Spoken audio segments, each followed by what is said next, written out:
Nécessité de la maîtrise de soi. Un être humain est composé de deux natures, l'une divine et l'autre animale. Lorsque la nature animale prédomine et règne sur toutes les activités mentales et physiques, la nature divine reste latente et inexprimée. Pour l'homme, le bonheur et la liberté véritable dépendent du développement et de l'ultime révélation de sa nature innée, plus élevée et plus spirituelle. L'homme qui ne le comprend pas et qui est aveuglément attaché à ses désirs inférieurs et dégradants est en proie à toutes sortes de souffrances, de peines et de servitudes. Au lieu de conserver et de contenter les forces qui œuvrent en lui pour l'élévation de son moi et du monde en général, il se laisse dominer par ses impulsions inférieures.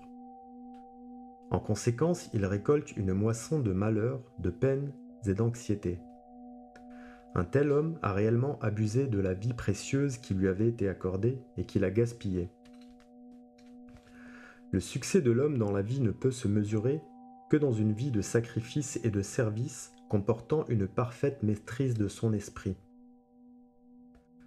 Lorsque celui-ci est indiscipliné, il entraîne l'homme vers l'obscurité, l'ignorance et la ruine, tandis qu'un homme qui tient ses sens et son mental sous une parfaite maîtrise et qui permet ainsi aux forces divines inhérentes et latentes de s'exprimer en lui, montrera une grande puissance, diffusant de la lumière et de la joie sur tous ceux venant en contact avec lui.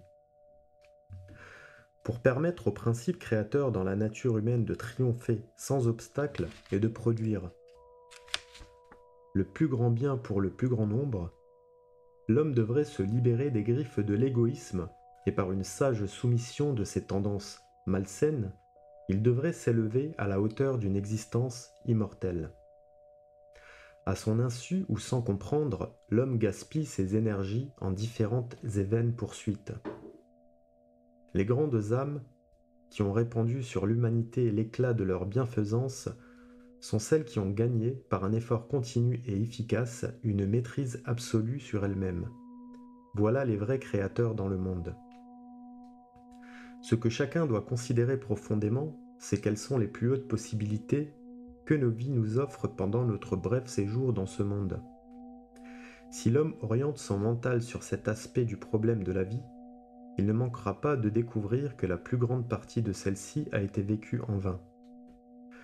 Le véritable but de la vie a été délibérément négligé et l'unique objectif vers lequel elle devrait évoluer a été perdu de vue.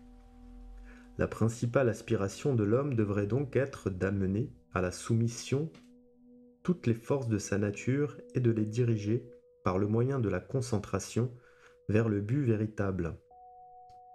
Chacun sait que le mental est le siège de tous les soucis. Une fois que le mental est maîtrisé, tout devient facile. Donner une direction juste au mental nécessite un contrôle adéquat de celui-ci. La maîtrise peut venir seulement par une discipline continuelle et systématique du moi.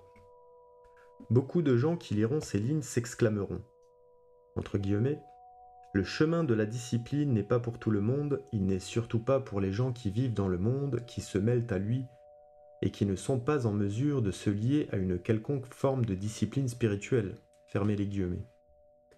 Cette impression est fausse. Si l'homme voulait seulement jeter un regard rétrospectif sur la façon dont il a passé sa journée, il verrait certainement qu'il a gaspillé délibérément des heures précieuses qu'il aurait pu consacrer à se perfectionner. L'homme n'est pas fait pour vivre en proie à ses instincts animaux. Il a 4 attributs en commun avec les animaux: le sens de la peur, le sommeil, l'impulsion sexuelle et le besoin de nourriture.